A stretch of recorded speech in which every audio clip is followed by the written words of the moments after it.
बिस्मिल्लाहिर्रहमानिर्रहीम। अस्सलाम वालेकुम साथियों, यहाँ पे हम बात करेंगे शुगर के मरीज़ के मतलब कि शुगर जो है, शुगर आजकल के दौर में बहुत ज़्यादा जो है वो तेज़ी से फैल रही है।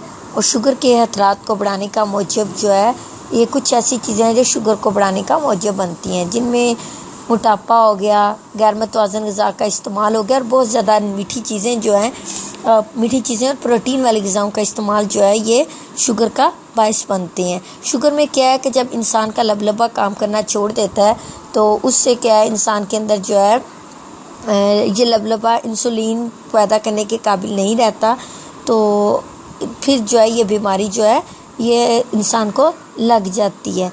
तो इसका बड़ा यहाँ पे एक दो मैं रेमेडी आपको बताती हूँ, इसके इस्तेमाल से आप अपनी शुगर पर काफ़ी कंट्रोल कर सकते हैं।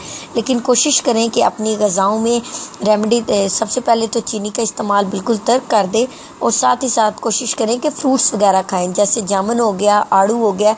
ये आपको ये शुगर को जो है काफ़ी हद तक कंट्रोल रखते हैं और शुगर को बढ़ने नहीं देते। इसके अलावा एक बड़ी आसान सी रेमेडी आपके लिए लेके आई, अगर आप इसको इस्तेमाल करते हैं तो 100% यकीनी बात है कि शुगर जो है वो इससे आपको निजात हासिल हो जाएगी और काफ़ी हद तक आपको फ़र्क पड़ेगा, या कम से कम इतना हो जाएगा कि वो जो इंसुलिन के इंजेक्शन लगाने पड़ते हैं डेली, उनसे आपकी जान छूट जाएगी और शुगर जो है काफ़ी हद तक कंट्रोल रहेगी। तो आपने क्या करने हैं, 100 बादाम लेने हैं और 100 काली मिर्च साबुत दाने लेने हैं। फिर साथ ही 100 ही गिन के जो है छिलके समेत सब्ज़ इलायची लेनी है और 100 नीम के पत्ते धोकर खुश्क कर लें। इसमें कड़वी चीज़ या नाकाबिले बर्दाश्त चीज़ सिर्फ यही है, नीम जो है, नीम जो बहुत ज़्यादा कड़वी होती है। तो आपने क्या करना है, 100 नीम के पत्ते जो हैं धोकर इनको खुश्क कर लें।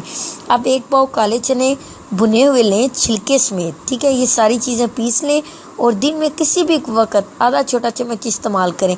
अगरचे नीम की वजह से ये आपका सफ़ूफ जो है वो कड़वा सा बनेगा, लेकिन साथ ही साथ ये भी देखें कि आपको शुगर से ये यकीनी हाथमा दिलाएगा। आप इस रेमेडी को इस्तेमाल करें। जो लोग इस मर्ज़ के जिनको ये मर्ज़ लाहक है या जिनके प्यारों का लाहक है, तो इसको बना के उन्हें दें। आप देखेंगे काफ़ी हद तक उनकी शुगर कंट्रोल। बस ये कि कोशिश करें कि जब तक ये आप रेमेडी इस्तेमाल कर रहे हैं उसके दौरान जो है वो आप चीनी का इस्तेमाल ज़रा तर्क कर दें, तो देखिएगा इंशाल्लाह आपकी शुगर जो है वो ख़त्म हो जाएगी और आप बहुत जल्द जो है आप भी नॉर्मल इंसान की तरह खा पी और रह सकेंगे। अगर आपको मेरी रेमेडी पसंद आए, इसको बना के ज़रूर इस्तेमाल करें या किसी अपने को करवाएं, तो इंशाल्लाह जो है आप फ़र्क पाएंगे।